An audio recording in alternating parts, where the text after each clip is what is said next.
Hey, what's up? I'm Basil Barrington. Thank you for listening to another episode of the Behind the Groove podcast. Today we have a conversation with Deep House DJ producer DJ Aakmael. So without further ado, let's check it out. Yeah, that's why I decided to use this, because I figured I would sound a little bit better. Okay, yeah, you are coming in a little bassier now, for real. Word. You know what I'm saying? For real. So what's going on, man? Chilling, man. So I am here with DJ Aakmael. Yo, DJ Aak, what's going on? Nothing much, dog. Had a couple of technical difficulties, but we good now. Audio interfaces, microphones, headphones, all that jazz, huh? Word. Okay. So listen, man, let's start from the top, man. How did you get into this whole DJ producing game?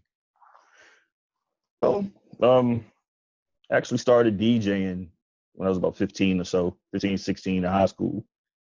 And did a lot of school parties and functions. After that, weddings and mobile DJ, and went to school. And after I came back from school, I DJed for a while in the city and played on the radio station that you were at, the WDCE. WDCE, baby. You know what I'm saying? University of Richmond. And all of those years, every week, it was a weekly commitment, rocking that spot. And so I did weddings, everything. And then same time, though, I had keyboards. I had keyboards all my life. Like I remember my very first one was a little white Casio, with a little with the speakers. Yeah, and it had like a little memory card on it that played tunes or whatever. But started on that, then went up to like a Yamaha. It was a pretty good, nice little 44 key keyboard, a little small one, but it had some dope sounds. I still have mixtapes or beat tapes rather from back then. When I did beats, had a couple of drum machines, some keyboards. So I had keyboards all the time, and I just kind of started doing little hip hop beats. It was just weird stuff. I don't know what I would classify it as, but it was like attempting to do hip hop, house music, R&B or whatever. What was your first drum machine? Was that I remember asking you this before. Was it like the Roland R8 or was it the R6? No, my first one was a Roland Dr. Rhythm. Oh, I remember the Dr. Rhythm. Wow. Yeah, oh, man, you're taking me back. One, the little silver one. Yeah. So, I had that right after I had the Casio keyboard. Mm-hmm. So it was just a beat machine. But, that was my first one. Then, of course, I went up to the R6. That was a pretty tight drum machine. Yeah. My first drum machine was the Roland Groove Box 3. I think it was the 303 or the 505, one of those. Okay. I gotta take my glasses off. I have this ring light on, and if you have glasses on, forget about it. Word.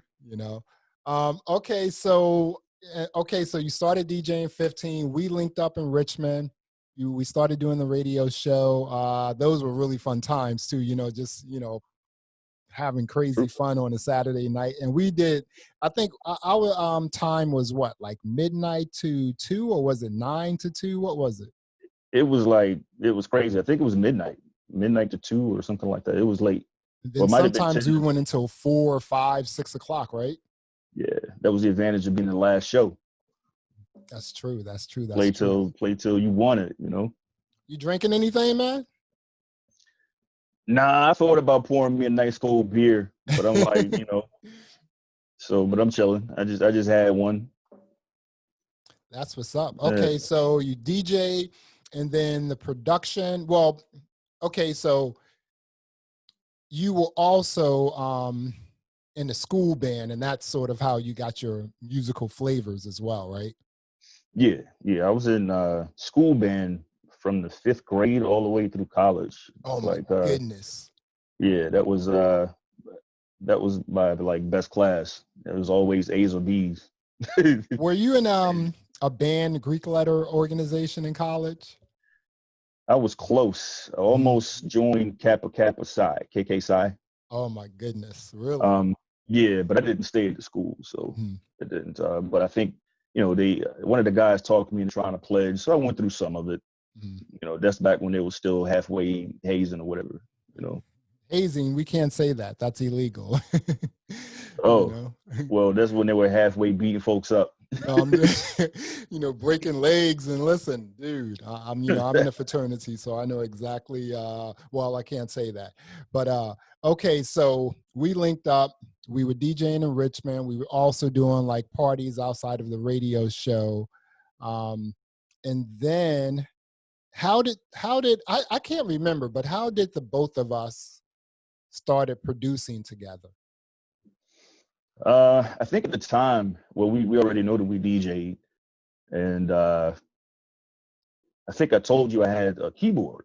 I Yeah. said, yeah, I want to try to do some music, some tracks. Mm-hmm. And I think that prompted you to go out and get a keyboard. I think that's when you grabbed that Juno, right? Oh, I think you had the Juno and the Elisa sequencer, do you if I know where remember I got the correctly. Juno from in Richmond?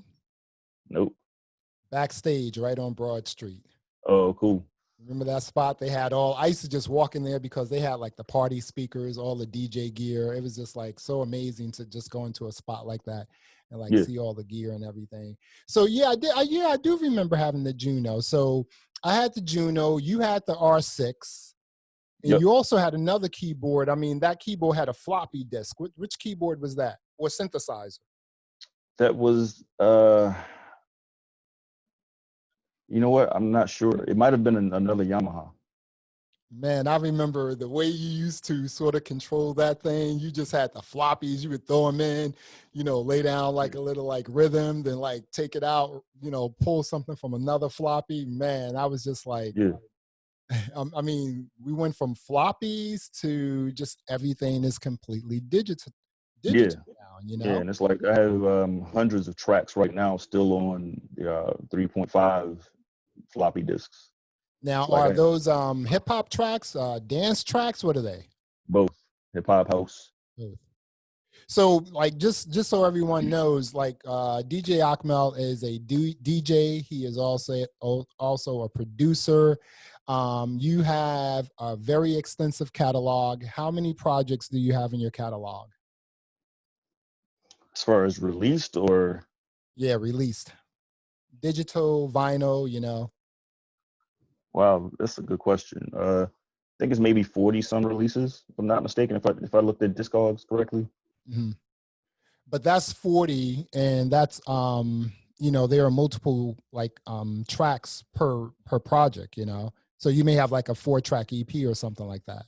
Yeah, track wise, wow, yeah, I'm not sure. It's a lot. Yeah, Yeah, you because have some of some those have really 3 deep tracks, some stuff too, have man. 4. I'm sorry. I said you have some really deep. How'd you come? Like I've realized that your groove obviously is crazy deep, and that had a lot to do with just like how we used to DJ, like back at the radio station. But I also hear a lot of jazz elements in your music too. How'd you get to that point with your house music, your deep house music? Well, I think it's part of the upbringing, man, and part of my musical journey. Because being in band all of those years, I was in marching band, concert band, which got me into classical music, and I was also in jazz band, and that got me open to jazz. And so all through the years, I've bought all of that music, hip hop, house, jazz, reggae. It's like it all kind of meshes together at some point, Wow.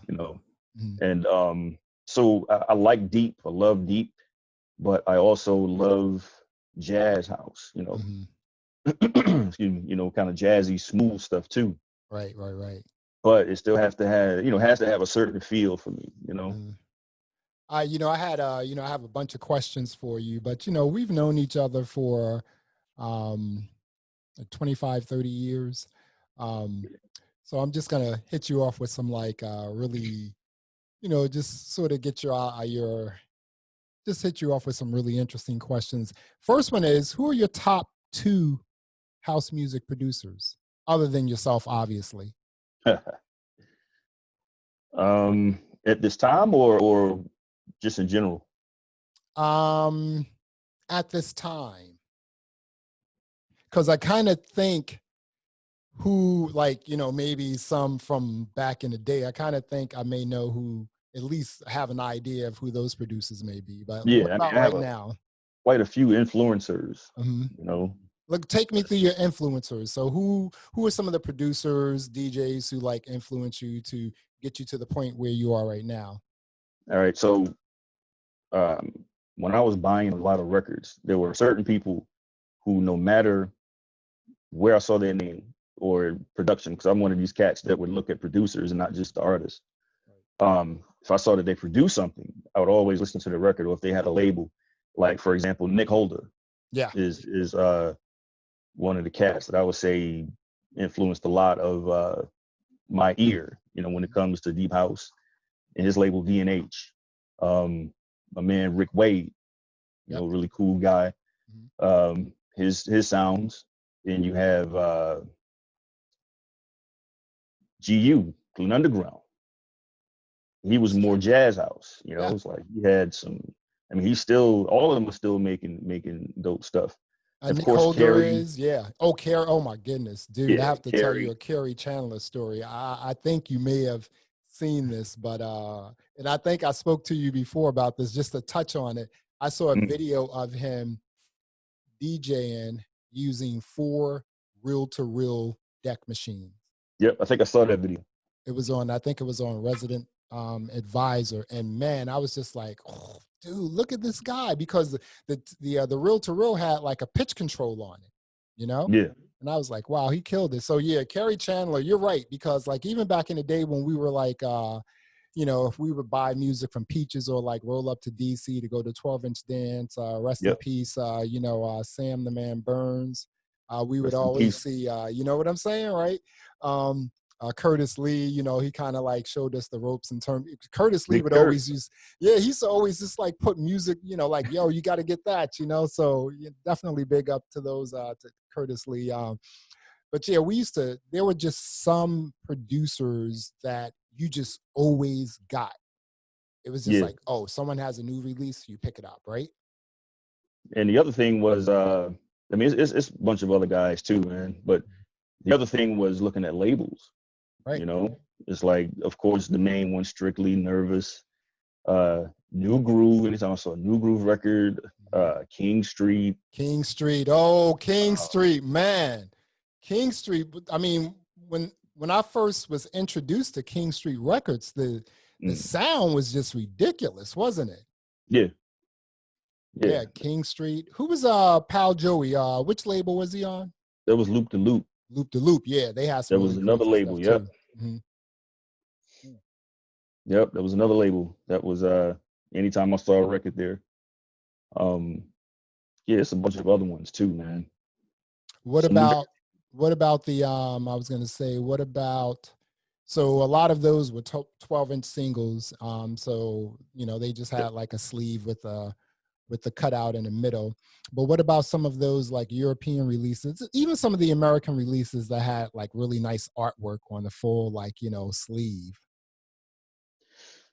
Man, to be honest with you, it's like I have so much stuff. I mean, I can find the record, but to name an artist, I don't know.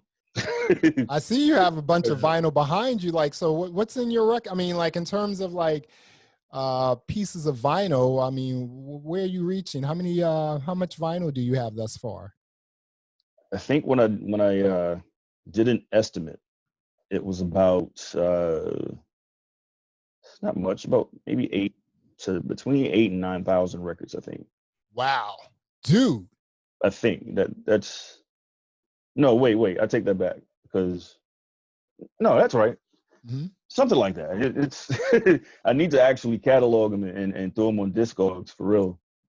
But are you one of those guys who I've done this a couple times, like I may go to a Goodwill and, you know, they may have just like 4 or 5 crates of records they're selling for like, you know, I don't know, 5 cents a record. And, you know, they'll just make a deal like, hey, you take them all for like, you know, $50 for crates, and then you take them home. And even though there may not be anything that you can possibly play, like when you have a set somewhere, you know, you could just dig in the crates and find a lot of samples though, huh? True. Yeah. I get sample inspiration from all kinds of stuff and from all kinds of years. And a lot of times it doesn't matter if it's like really dirty, because that's the only concern that I have with like getting records like that and not really checking them out. You know, I'm sure you get a lot of different music, but it's like, okay, what's the quality of these records? Are they too damaged? Right. I don't mind scratches in records. I love it. You know, when I do Yeah, hip hop, right. I love that and when I dirt, do, right? and if I do a house track, if I happen to sample something, some old little piece, and Right. chop it up, whatever, I don't mind the record pops. It sounds good to me. You know. So would you consider yourself a sample-based producer? I mean, you just like grab something, chop it up, loop it, do Mhm. whatever you need to do. Yeah, I mean, I do both. You know, Mhm. I have a lot of tracks that are original, um, and yeah, and I love sampling, man. It's like 'cause that's the hip hop side of me. You know, I love boom bap, so anything that has like a dirty piano, some dirty strings, Yeah, that's true. or whatever, it's like I'm there. And Right. I try to apply that same formula to house tracks. Right. So when I do hip hop, I chop stuff. I don't just do like a loop or 8-bar or 4-bar loop or whatever. Yeah. I try to chop it and make it as unrecognizable as I can. Mhm. And it's funny because sometimes people assume that I just did a loop, but nah, that's how the chops work. It's like Right. it just meshed, you know. So It's weird because sometimes something is just loopable. It's just like, okay, I have 4 bars or, something like that, or a bar. I'm just going to loop it. But then something you just have to chop up. You have to like take the front and like put it like, in the back, and then take the back, put it like at the third, and, just start chopping something up. And the next thing you know, you have something like crazy whimsical. And then you throw like a really dope hardcore forward to the floor onto it with a bass line, maybe some keys, a piano. Then you have a yeah. DJ Aakmael track. And then the editing is very big. It's Mhm. crucial. What do you mean Just by that? Explain. like how you edit the track. Like when do you bring in your kicks? When do you throw a Okay. drop on the claps? Mhm. When do you drop a beat out? And, Right. you know, when those little things I think are important. Those little nuances. Mhm. You know, Yeah, exactly, I guess man. that's part of the arranging. You know. The arranging of the entire like track there. Yep. Yeah, exactly. So okay, so you have all these projects. I mean, you have projects, but like if you just broke them down into singles, you probably have over 100 singles. So what are you working on now? And do you plan on releasing something pretty soon? Yeah, I have a lot of stuff in the tank, man, just Hmm. waiting to be finished. You know, I have some things that are finished already, and they're just kind of waiting. And I don't know why, because the times that we're in, you just throw that stuff out now and just stop holding on to it. Man, we are in a crazy time right now, aren't we? Especially for DJs, huh? Right. Yeah, it's hurting a lot of people. A lot of people are hurting, man. Like, okay, you know what? Let's touch on that a little bit because obviously, we're both on the East Coast. Yep. Your home base is in Virginia, right? Yes. Okay, so we're basically experiencing the same lockdown because your governor and my governor and the mayor of DC are sort of coordinating to bring people back to work. So we're not even with phase 1 yet. Um, Right. so because we're Some on of lockdown, what's up? some of Virginia is in phase 1 in some of the counties. Like I heard that Virginia Beach, the boardwalk is open, but not the beach. Mm, So I don't know. But I know Northern Virginia, which is basically the DMV, that's the, DC metropolitan area. That's completely on lockdown, just like DC, just like where I am here in Maryland as well. So yeah. because of this whole pandemic and we're all on lockdown, clubs are closed, Right. bars are closed, lounges are closed, you know, we're not DJing anywhere, I mean, just out. So, I mean, so what are you doing to combat that? Like, okay, I got a DJ. I mean, I know a lot of DJs are live streaming, but Yep. I'm not quite sure about how I feel about live streaming yet. What are you doing? Like, how are you getting through this whole pandemic as a DJ? Well, I mean, I've been doing a couple of live streams. I've done some Facebook live streams. And now I've been doing Twitch. So basically, if the Facebook feed drops, I'll go immediately to Twitch and keep playing. You know. Oh, you have them playing the streams playing simultaneously? No. Okay. No, I think there is a website for that now. I think it's Real Stream or something like that. I think you can do that on mixcloud.com, and also I think you can stream multiple, you can stream to multiple locations with Ecamm Live too, if I'm not mistaken. Oh wow, okay. Yeah. Yeah, that's cool. How do you like Twitch? You know, because I haven't really used that. Twitch is cool. It seems to be, to me, the video feed seems to be a little more stable than Facebook. Oh, really? Like it's smoother, yeah. Yeah, every time I play on Facebook, it's kind of choppy for some reason. Okay. And when I play on Twitch, it's just really smooth. You know, no chopping. No YouTube live streaming? Haven't done YouTube yet. And I think that's because of the same thing that Facebook does. I think YouTube would also cut your video and do little stuff like that. Yeah. If it picks up the music, you know. The copyright police, you know yeah, what I'm the saying? copyright stuff. Right. So I also heard that, I mean, if you were live streaming from like Google Hangouts or Meet or something like that, I heard that the video quality is like 720p, which is, really? Yeah, I don't understand this whole 720p. It's just like, just make the standard, the default 1080, yeah. You right. know? And then because we're already talking about like 6K, 8K, you know, but we're still talking about 720p. So I don't understand that. So, okay, so clubs are closed, bars are closed, lounges are closed, DJs aren't working. I'm not quite sure when clubs will reopen. I mean, if a lot of them reopen, you know. Well, that's right. That seems to be like just, you know, around here anyway, like a phase 3 sort of thing. That could be like next year sometime. So DJs aren't making money.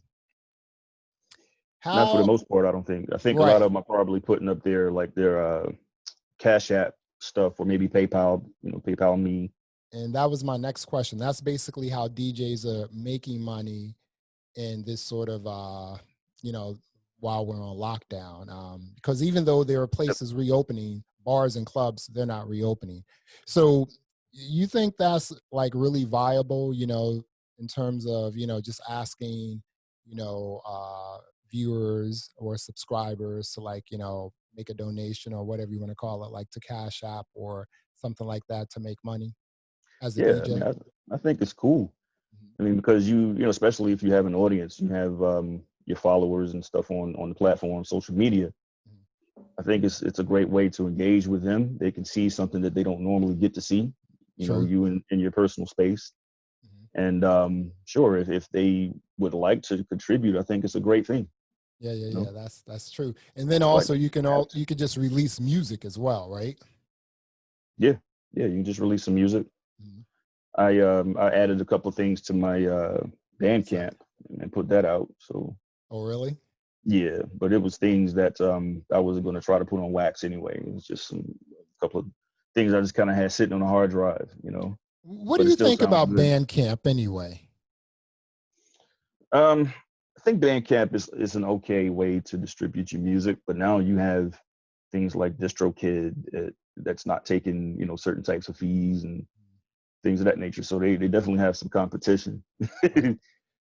So wait a minute, Bandcamp was a digital distributor as well?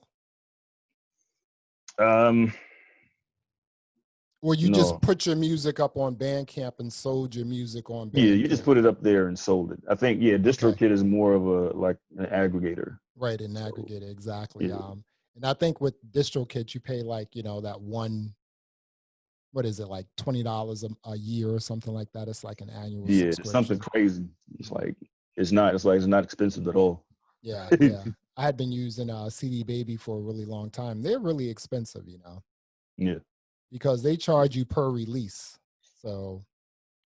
Well, from what I'm hearing, DistroKid is like the top one right now.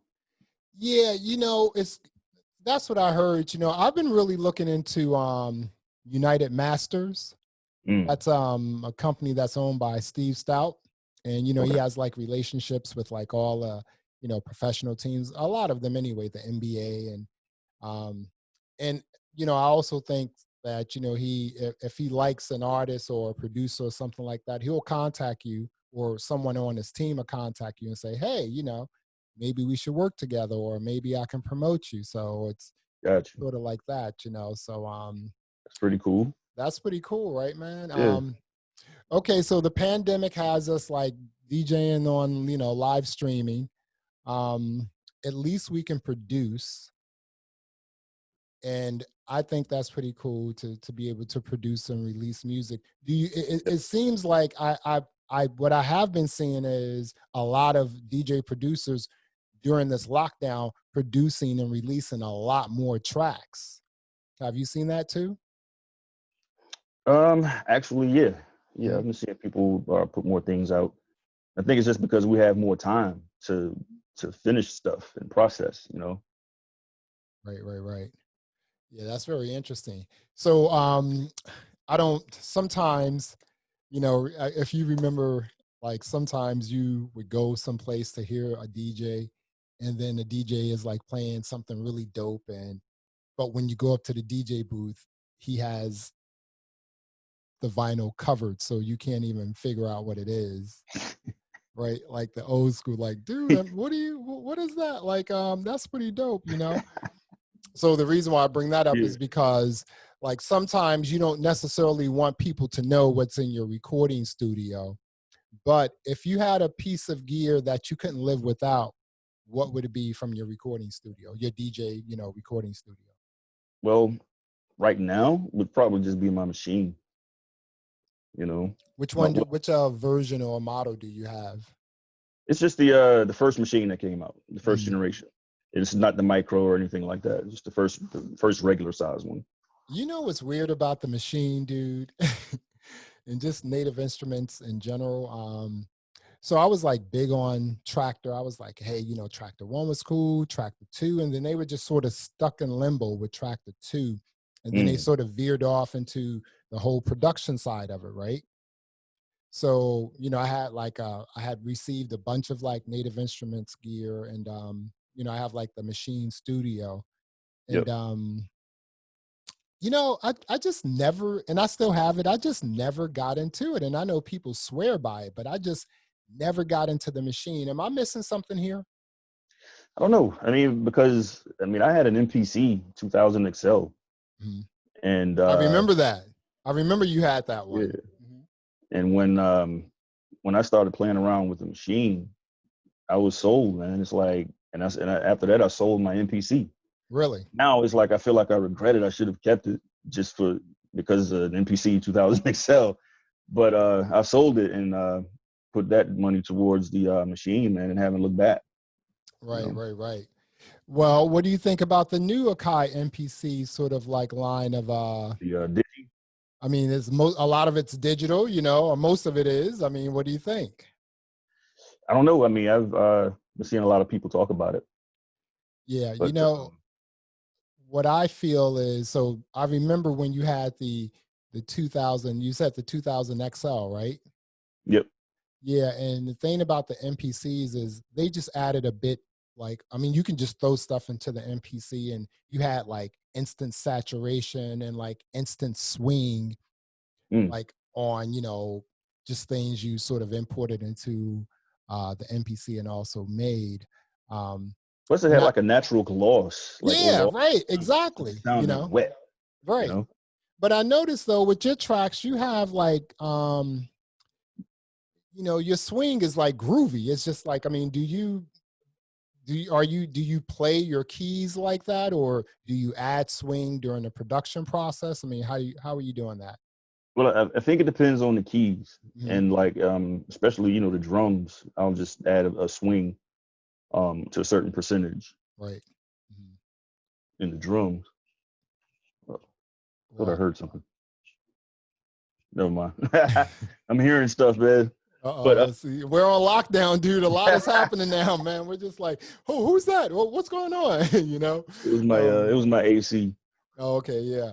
But Um, yeah, I'll just add a little bit of swing to the track, and just depending on the keys, you know, I'll put it through MIDI, and I may add a little bit of a swing on certain keys, but it all depends on the track and how the track, you know, how the beat of the track is and stuff like that. Okay, so here's a question, and we've spoken about this before. So, you know, you have all these versus battles, right? You had the RZA and DJ Primo. Premier, right? Primo. You know, I mean, I think you know, you even had Erykah Badu and Jill Scott as well, you know, and I didn't really understand that battle because, you know, Erykah Badu, her catalog is just so much wider, so much longer than Jill Scott's.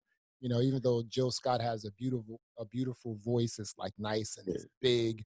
Do you think we can do a versus with like house producers? And who would you like to see? So my answer to that, I'm not going to say what I was going to say at first. Tell me. Oh, dude, come on. Text it to me or something, man. You know. Yo, to be honest with you, yo, house music has too many egos, man. So it may try to happen, but I think it'll take a certain type of producer or person. You know, like I think a good one may be like Louis Vega and Kerry Chandler. You know? Even though Louis kind of went a different direction with his band and his group, but I don't know. Like, see, that's what I'm saying. See, I think like the RZA and Primo. I think that was. I don't know if that battle should have happened. The other thing about these verses is, I understand that there are like a couple different sort of points they're trying to make. One is you're introducing that music from that time to new listeners. You're also reintroducing it to the old school heads. But I think with these verses, I'm just like, where's the new music, right? It's just like, where is the new music? I don't hear any of that. Well, because we hear it all the time. With the new music? Everywhere. Everywhere, right, But I mean, it's just like, if you had like a verses and it's just like, all right, these are like 5 or 10 tracks that no one has ever heard before. That would be sick. Yeah, I think that would be good. Right? Yeah. But that would be sick, dude. The reason I like for them to do the old stuff is because you have generations of folks who never really got the real education on where the music came from, right? Yeah. It's like because that's one of the big issues I think in music now. It's like, even though the rappers now, I mean, people love their stuff because that's how the conditioning works. Yeah. Right. Yeah. But it's like we came from a lyrical, very original beginning with hip hop, right? Yeah, that's true. And it's just that there's a lot of people who don't know the music. I mean, my thing is, like, when we were coming up, we were young. I listened to old stuff that were like kind of before me, like old James Brown. And right. I wanted to know where it came from, you know? So I just think it's important that you know at least some things about the history of our music, you know? Right. I agree with that, but I do think that we should hear some like music we haven't heard before. You should play a track or some tracks that are just brand new and no one has ever heard. Like, here's a beat I'm putting together for blah blah blah. You know, just do something like that. You know, the funny thing is, it may end up going to that because I watched the Ludacris. I watched the Ludacris and Nelly battle. That was the last one. This Friday or yesterday, one of those. I think it was Friday. That's kind of evenly matched, huh? Yeah, but what happened was Nelly's computer, well, his phone or whatever, kept dying. I think he had bad weather or something. So while they were waiting, Luda played like 2 brand new unheard songs. Like, he was like, I don't even know if I should play this yet. And Timberland was like, yeah, go ahead and play it, because it was, you know, something with those 2 or whatever. But so it may even head to that, man. Maybe they should play some hits as well as some unheard stuff, you know? Yeah. Like Teddy Riley and Babyface. I don't know about that battle. You know, I've never seen a versus, to be honest with you. I've never seen a versus battle. You should watch one, man. Watch the Jill and Erykah. It's pretty cool just to see how the artists relate to each other. They always forthcoming with respect. Right. It's pretty cool. Yeah. Yeah. So, you make a really good point. Like, we both came up as hip hop DJs before we veered off into like, house music. And, hip hop DJs, there was a lot of camaraderie there, like everyone linking up, I mean, sometimes you would go see your partner DJ. He's like, hey, DJ for me for a little bit while I go, like talk to this girl or something like that. But yeah, there are like super duper egos in the house scene, huh? In that house music space, super duper. I think so. Yeah. Yeah, it's just Yeah. like It's people just don't want you to. I think sometimes they don't want you to. I mean, I think they feel threatened. You may be a hot DJ or a DJ up and coming, a producer up and oh yeah. coming. They don't want to give you any shine. Yeah, that definitely happens Yeah, on the DJ side as well as the production side. yeah, Until people can make their own lane. right, exactly. It was you know people people may not know this, but when we were coming up, when I was in college in Richmond and we started DJing at the radio station, right? Yep. Richmond had a serious house music scene. We did. Yeah. And I mean, it wasn't just like any bubblegum sort of stuff, man. It was like deep. You went to the Jade Elephant, you went to the Metro. I mean, So, you went yeah. to places to dance all night long and sweat. Yep. So I don't know, where's that scene now? I think like Shako Slip in the bottom, sort of like, and the whole college scene just sort of screwed everything up, huh? Well, no, because at the time, remember the college scene, it was a lot of people who was into different music, different house music and stuff. Right. Because I think they had parties on VCU's campus a few times. Oh yeah, I DJ'd a few parties at VCU. Obviously, where I went, Virginia Union, I DJ'd a Yep. few parties there. I even did some parties at Virginia State, Norfolk State, and also Hampton. Yep. But that was like, back in the day when you threw like, eight pairs of speakers in a truck, 12 crates of records, 2 turntables, and it was just like, oh, and you did this Yep. with 2 people. Wow, man. They were the good days though, for real. It's like I wouldn't trade it for a thing, man. Okay, so you said the versus battle with House DJ. You said Lil Louis Vega and who else? No, you know what? I can better see Ty Terry and Kerry Chandler, like both of their catalogs. So you think Kerry Chandler is like he does a lot of Jack House? Nah, I'm just talking about their hits. They both Hits. Okay. were consistent through the years. Mm-hmm. Yeah. I like Todd Terry. Todd Terry, his style is just so hard, isn't it? It's just like, wow. I mean, and what I mean by hard, if people just so people can understand what I'm talking about, is just how that song, how that track comes through the speakers. It is hard, right? Yeah, his snares are always like tap. Right. They just they smack you. Yeah, it's Kerry Chandler and Todd Terry, huh? Okay. So I think that would be dope. Okay, so who would be versus with Little Louis Vega? Because his style is just sort of like sick with it. He's kind of sick with it. He plays a lot of different styles. Ron Trent. Let me see. Yeah, I don't know about that one, man. Yeah, no. I can't see that one. He's not. Really? I mean, Little Louis Vega is a prolific, producer. I think. His genres are like broad. They he could just do a whole bunch of stuff. Ron Who would you take Trent, against Louis? I don't know, man. If I can think of anyone, let me see. A house producer. Because I'm looking at like bodies of works and like hits. Right. Like everything Ron Trent touches is guaranteed pretty much something dope. It's like Louis. Yeah. I have Ron Trent. That was also like when I saw something he released, I picked it up even without even listening to it. Right. Yeah, I mean Louis' catalog is probably a lot bigger, but yeah. Oh, his catalog is. You know what? How about like well, I was about to say with you know, they were partners, you know, with Masters at Work, but that seems like the, you know, just in terms of catalogs. And I look at the verses like in terms of catalogs and also styles. But are you saying you just look at it in terms of like catalog? Yeah, because they're both great in their own right. Right. You know, like a lot of Masters at Work, Louis Vega stuff was like crazy deep. Yeah. When they first started, you know, and Ron Trent has always been deep. Right. And plus, when you're talking about a limit of what 10 songs each, I mean, I think, yeah, because that's what it is. You're not playing your catalog. You're only playing like 10 tracks.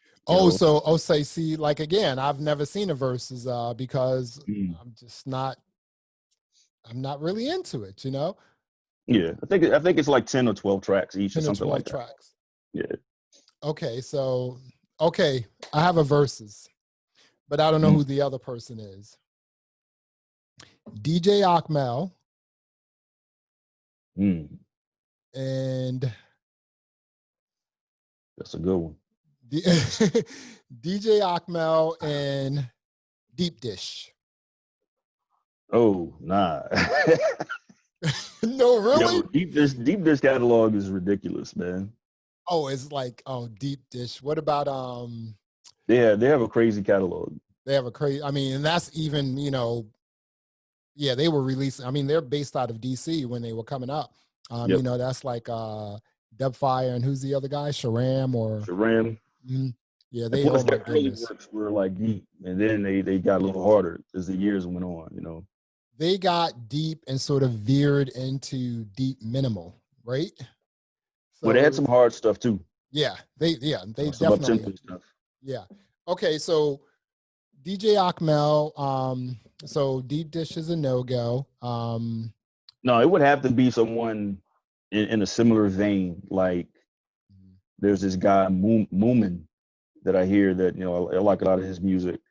Alex Segura, he's another guy. How about DJ Aakmael and Lars Barringroth? That may be a good one.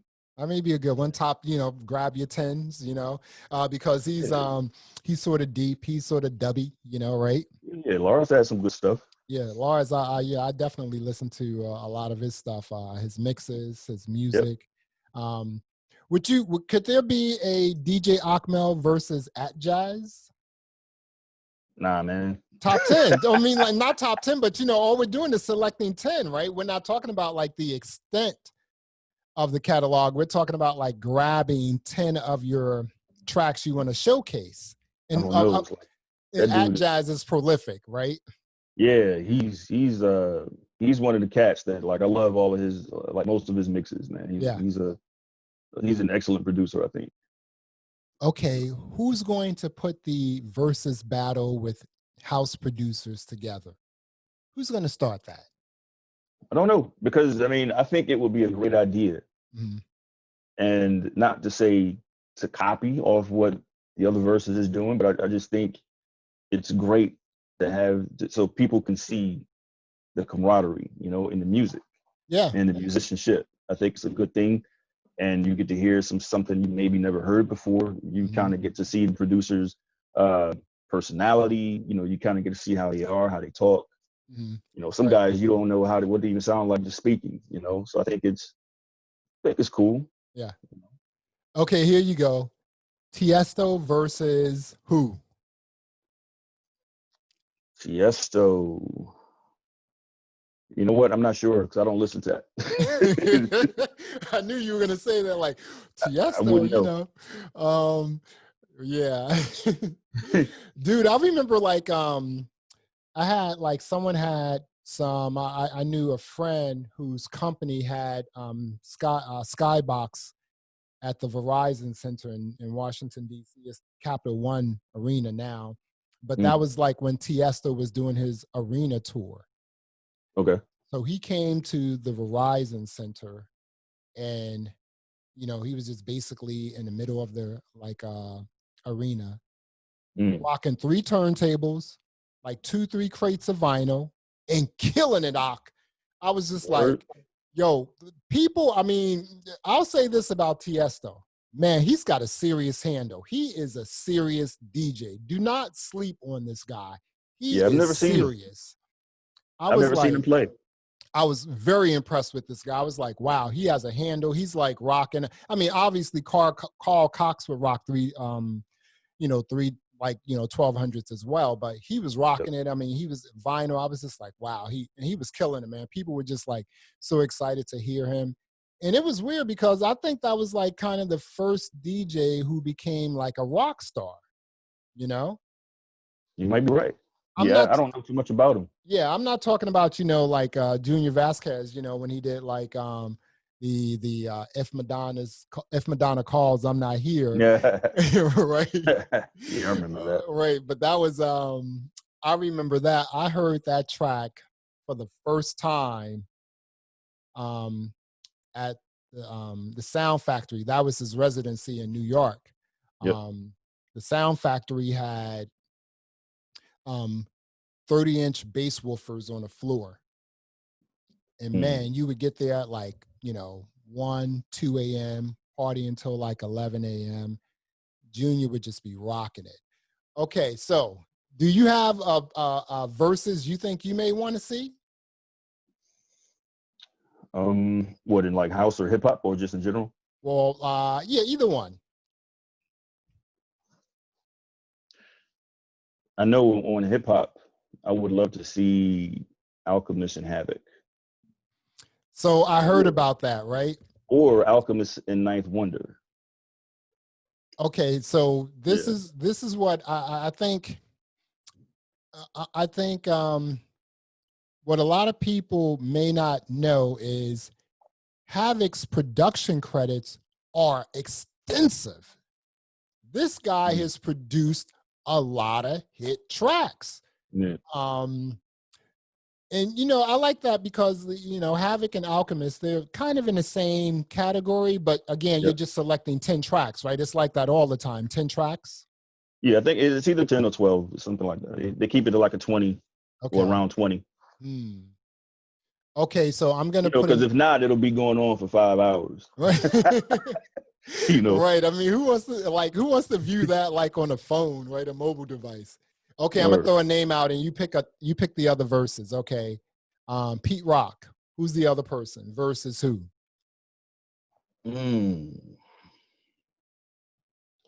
Large Professor. Wow, that's good. They're from a similar era too. Are you talking about Pete Rock? Oh, I'm sorry. I'm sorry. Pete Rock, dude. I mean, the wine is like, right. Pete Rock. But Pete Rock, he raps too, Yeah, he does.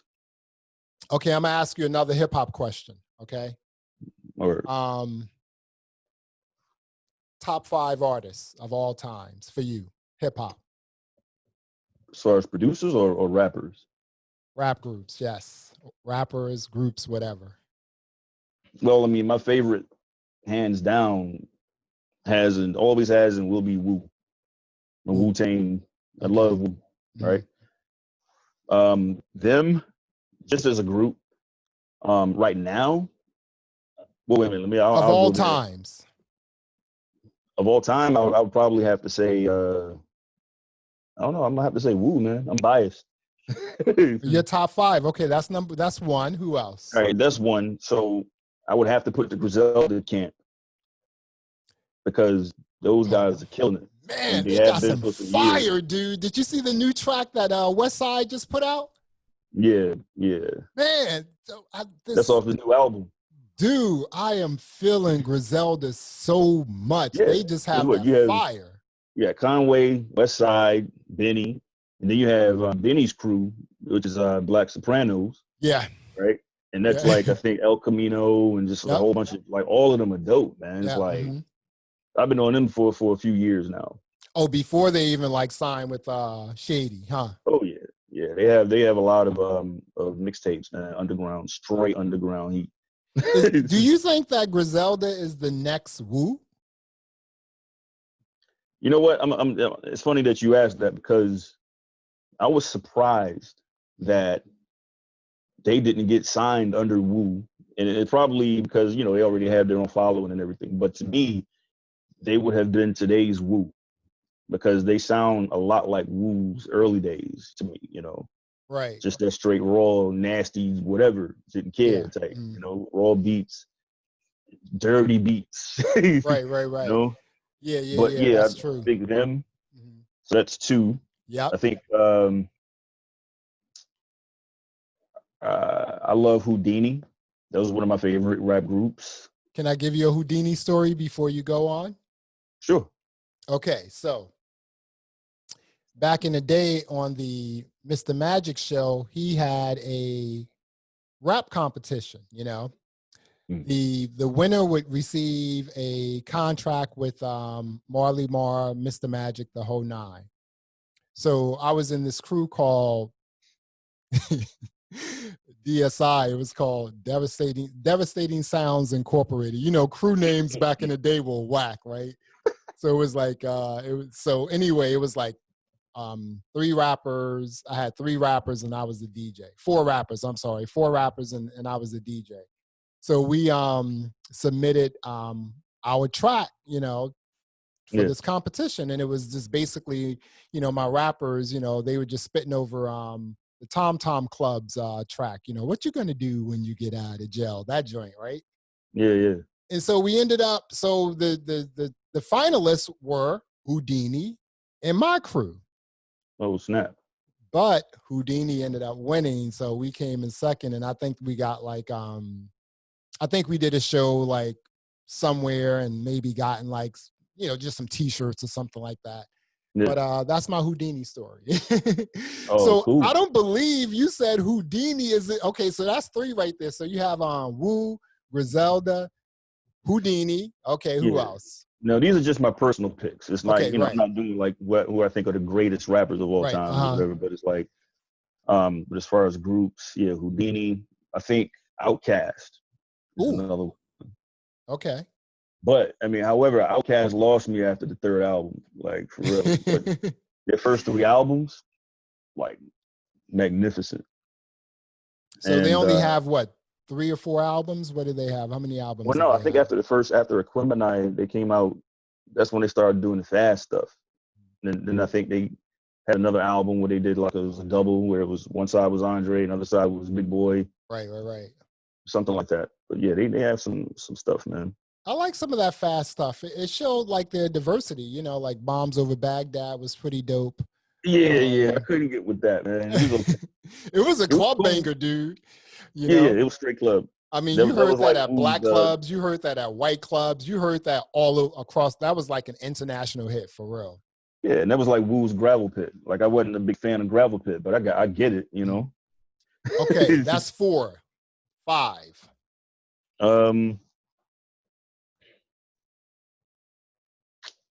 Let's see. I was gonna say the Roots. No, Mobb Deep, man. Oh, come on, dude. Mobb Deep. Come on, dude. It's so many good groups, you know. But I would have to put Mobb Deep up there. There is. Mobb Deep actually is my favorite rap group, hands down. Okay. You know, hands down. I mean, just like when they dropped the Infamous, I was you know, I was doing other stuff, I'll say. Right. You know, and when that came out, wow, that was just an amazing album. And then they just kept producing crazy albums. And then Havoc kept producing. P had a crazy style, you know, their whole crew. Yeah. You know, amazingly enough, someone asked me like, how can you like Mobb Deep but not Nas? And I was just like, I've never been a Nas fan. That's just, Nas has never been my thing. I'm like, for me, I think for me, it's just like, is it Nas or is it like Mobb Deep? And it's just like, I'm Mobb Deep, you know, I'm in the Mobb Deep camp. Yeah, I favor Mobb Deep over Nas. I mean, to me, Nas, I mean, after his first few albums, to me, it's like either you liked them or you didn't. Right. Type thing, you know? Exactly, you know. Not to say that he fell off, because he had stuff on there, I think, for everybody. But no, and Nas is amazing, you know? Yeah. He is amazing, just like what he spits, what he says, his wordplay. I mean, how he flows. I mean, how he sort of like travels, like in the journey on tracks he produced, like he Oh yeah, spits on. Yeah, he's awesome. yeah, I've never been a Nas fan, yeah, so yeah, Mobb Deep is by far my favorite um like rap period. That's just my favorite. Like, I like all this stuff, even the yeah. older stuff when they like sort of, you know, did their own projects, their separate projects, then came back and, started, doing stuff together again as a Right. group, you know. So do you have, and I don't know if I asked you this before, top five like house producers? Well, my personal top five, yeah, would be probably Carrie, Mhm. Louis, Rick Wade. Now, when you Uh, say Louis, are you talking about Masters at Work or just Louis solo? um, okay, well, yeah, so I can't include Louis then because I was thinking about Masters at Work. Uh-huh. All right, so Carrie, Nick Holder, Rick Rick Wade, Holder. Rick Wade, uh-huh. um, Wayne Gardner. Remember Wayne Gardner? Is He he was he out was of Logic. Chicago? Nah, I think he was from Jersey. Remember he did all the Logics, all the Right. Essence. Listen, he he was on that label out of Inglewood. He did a lot of Strictly records too. Right, but he had a New Jersey sound, a New Jersey house sound, a New Yeah, Jersey straight club deep. sound. Right, uh-huh. Yeah. Um, okay, He is was that Plastic 3 or Man 4? on Nervous. Yeah, okay, cool. Yep. Classic Yeah, Man. he had all Yo, that kinds was, of stuff, man. to name a track Classic Man and for it to actually be a classic, because that's a classic, right? Yep. Yeah, that's like, Bobby Conda's. That's a classic, Right. Okay, so that's 3 or 4. So who's That was next? 4. Okay. Um, the 5 would probably be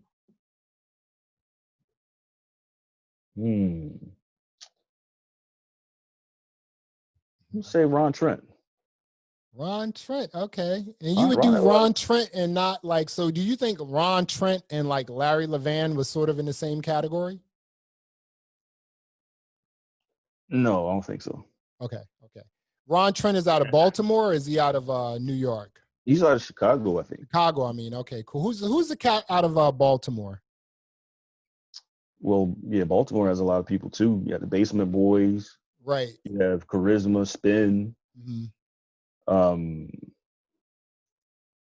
you have Poggi, which is DJ OG and Pope. Crystal Okay. Waters, Yeah. Ultra Nate. Alternate. She's Yeah, actually a pretty good DJ. I might say. yeah, Yeah, that's pretty cool, man. Wow. Okay. So yeah. Baltimore had a lot of talent, man. they have a lot of talent, man. They it's a pretty cool place too. I hang out there. Well, I was before this whole pandemic. Sort of hit. Right. Um, but yeah. Okay. So yeah. Okay. Wow. That's a pretty interesting list. Okay. I thought you were gonna say Todd Terry. One of that. I thought one of your choices would have been Todd Terry or Well, Pal the thing Joey is, or Pal Joey. yeah, the funny thing is Todd Terry actually got me into house or liking house music, man, at a very, Mhm. very early time. You know, Did, was that because his production style sort of felt and sound like he was a hip hop producer or something like that? I think so because Yeah, yeah, he had a hip hop background too, he had a hip hop background, right? Yeah, right, and exactly. like when I heard that to the Batmobile album, man, Dude, that we used that to did it. kill that up in the radio station, right? That did it. Yeah, that song "Just Want to Dance." Right. Oh my goodness, man. And I Come think yeah, used to on. play Bango, all those tracks. Oh, But that was a dance floor like hit, you yeah, know. That thing yeah, but right there, just like, and you could just tell, like, I mean, just listening to some of his music, even his music today, back in the day and even today, it just sounds like a hip hop producer is like putting this stuff together. mm, He's chopping samples up, he's looping. I'm just like, this guy is pretty amazing for real. yeah, Mhm. yeah. But it was to the Batmobile album, man. That got me hooked on house. That and Inner City, Big Fun. Right. And and Good Life. and that was all on Freeze Records, or was that on a different label? Inner City, I think that came out on Virgin, if I'm not Virgin, mistaken. okay. Well, that's the international, I guess. I don't know. It may have come out on the Detroit label first. I'm not sure, but the copy I had was Virgin Records. Now, okay, I'm going to ask a couple more questions and we're going to be out of here. So it's so weird that, you know, sometimes when you would go to house parties or something like that, and then people start playing, you know, Follow Me, right? And, you know, it became such a popular track like 15, 20 years later, right? That it wasn't even a cool house track to play anymore. Nah. Right? Nah. It's like between that, Percolator maybe. Yeah. It's like now, Follow Me got old to me quick, right? But Percolator, I think, stood the test of time a little bit better because you still hear that. Like, I hear that more than I hear Follow Me. Right. But yeah, it's like Follow Me. Yeah, I don't even know if I still have my record. You have it because and we I don't throw feel, records away. And I don't feel bad if I don't. You know, it's like, right. It's so weird because like the I would say the top 40 DJs got a hold of like, you know, some of our house music, some of our dance music, or, you know, like Follow Me, Percolator, Show Me Love, and the then Robiness. and then and then well, that was a radio hit anyway. You know, I think that was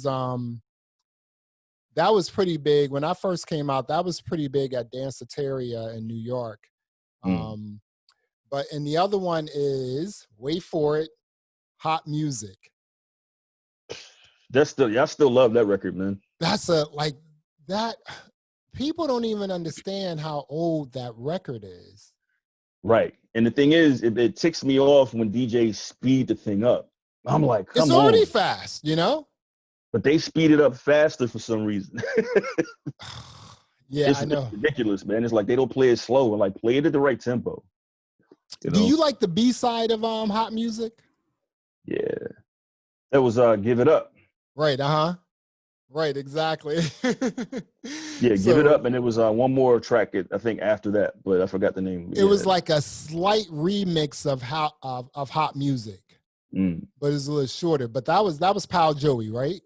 That was Pal Joey. Went by Soho. Yeah, that was pretty dope, man. I'm serious. It's like I love that record so much. Yo, I think I have the original. Yep, I do. And then I have a repressing with Hot Music on one side and Dance on the other side. And then I have Dance or Love Dance? Dance. Okay.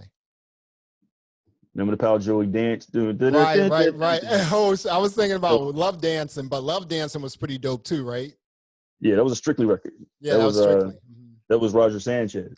Yeah, okay, yeah. So that was the other guy. So Roger Sanchez, yeah, he was pretty dope. I like his style for real. But then I have the Hot Music remix, the first set of remixes that came out.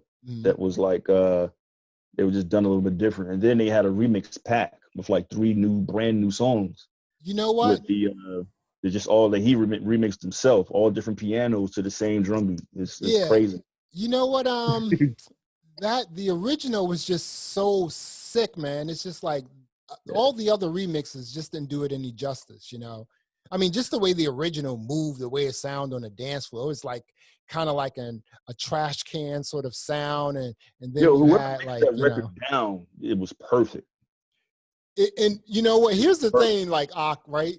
Whoever mixed it down, it sounds like they mixed it down for it not to sound sonically perfect, but for it to sound dance floor perfect, like through big speakers, you know, because that's like, I think a lot of producers and also a lot of engineers back in the day when they were making like house music and doing, you know, producing and engineering house music, they did it for like, hey, how would this sound coming through some like big party speakers, right?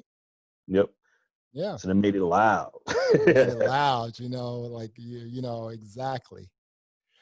Yeah, man. So listen, dude, I am so glad I had the opportunity to like talk to you again. We go way back. I really appreciate you giving me this opportunity to talk to you. So listen, Anytime, man. let everyone know how they can like get in contact with you through your social media platforms. And if you have any music you want to plug or anything else, let us know right now. Well, pretty much on all my social medias, it's DJ Aakmael. I'm on Twitter, it's DJ Aakmael. I'm on, of course, Facebook, Instagram. I have a Snapchat. I think it's DJ Aakmael or just Aakmael. I don't really use Snapchat, but I'm on there. My YouTube channel is DJ Aakmael Official.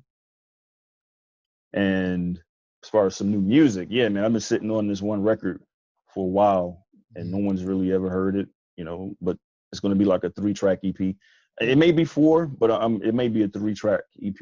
I'm not sure yet, but I'll probably try to get that out next. I want to hear that remix we did on that joint, y'all. Oh, yeah. You know what I'm saying? And so where would you prefer listeners, like if someone wanted to listen to your music, do you have any specific platforms you'd like them to check out? Basically, well, right now, I'm working on a website. Oh, really? So, okay.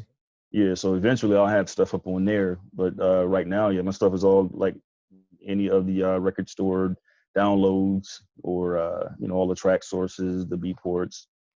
All your download sites, record sites, stuff is on YouTube. What about streaming? YouTube. Or like... Or SoundCloud. I have some stuff on SoundCloud. Spotify, anything like that? Yeah, it's on all of the streaming platforms. Okay, Spotify, cool. Tidal. Yep. Yeah, I listen to your stuff on Tidal. Okay. And it comes in pretty good, nice and clean too. Very good, man. I'm thinking about doing vinyl only, man. I'm thinking I'm getting tired of the digital. I think I'm gonna bring it back old school. Wait a minute. Okay, so yesterday we were talking and you said something that was really interesting. So there was this company that had a huge fire, and they were one of 2 companies in the world that made lacquers. They were out of California. Yep. So that's going to be more difficult to press vinyl, or maybe not? I think in the long term, it may be a little more difficult until they can, I guess, build another factory, if that's even going to happen. I think in the short term, though, a lot of the distributors have already ordered, like they already have stacks of lacquers still exactly.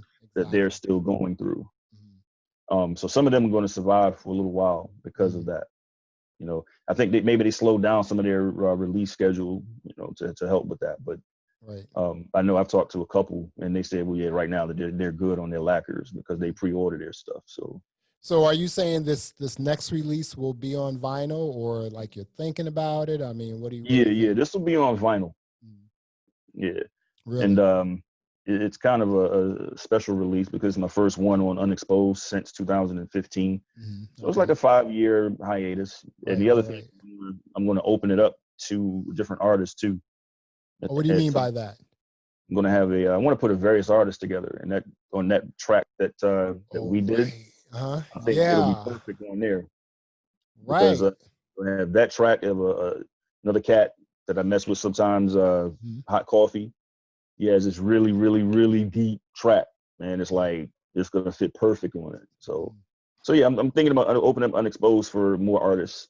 So because at first it was just a label for my own stuff, because it's like, why send my music to this label and that label? Exactly. I have my own label, so I'm trying to bring it back home. I like the various artists idea because, that's how you can introduce listeners to new artists that you may release on your label. Right. So I got some more jazz stuff for you, dude, that I've been working on. So I may send you something else to maybe we can collab on something else. But yeah, I got something else. I'm on this jazz, this jazzy house thing. So we'll link up again. Cool. Just let me know, man. That's what's up, man. So yeah, exactly. So thanks again, man. Until next time, peace. Peace out, yo. All right.